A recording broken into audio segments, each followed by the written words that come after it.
1. El debate sobre la participación de los trabajadores en la empresa no es en absoluto nuevo. Su origen está en el inicio del movimiento obrero, en los primeros conatos de enfrentamiento entre capital y trabajo. Ya desde el principio del siglo XIX surgen propuestas destinadas a dar a los trabajadores un peso mayor en las decisiones de la empresa o en los beneficios generados por la misma. 2. El movimiento obrero rápidamente se encaminó hacia estrategias sindicalistas o socialistas, que planteaban cambiar radicalmente el modelo empresarial dominante, sustituyendo la titularidad del empresario inversor por la de los trabajadores, los consumidores o el Estado. 3. De una u otra forma, con mayor o menor virulencia, el conflicto capital-trabajo ha continuado siendo un elemento esencial de nuestra estructura económica. Ello explica las diferentes opiniones sobre cuál debe ser el papel representado en las empresas por los inversores, y por los trabajadores asalariados y sobre los cambios a introducir al respecto en la realidad empresarial. 4.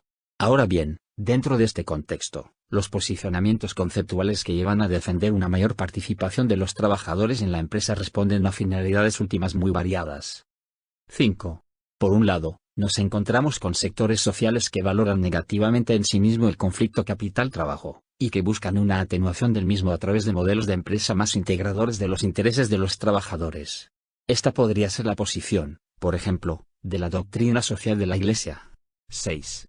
Lógicamente, esta posición teórica es también la que ha llevado a una cierta desconfianza del movimiento sindical con respecto a las propuestas de impulsar la participación de los trabajadores, ante el temor de que su verdadero objetivo sea, precisamente, debilitar el sindicalismo. Esta desconfianza es, de cualquier forma, una cuestión difusa, que se plantea de forma discontinua, y con posicionamientos a veces favorables, y a veces contrarios a las propuestas concretas de impulso de la participación de los trabajadores en la empresa. 7.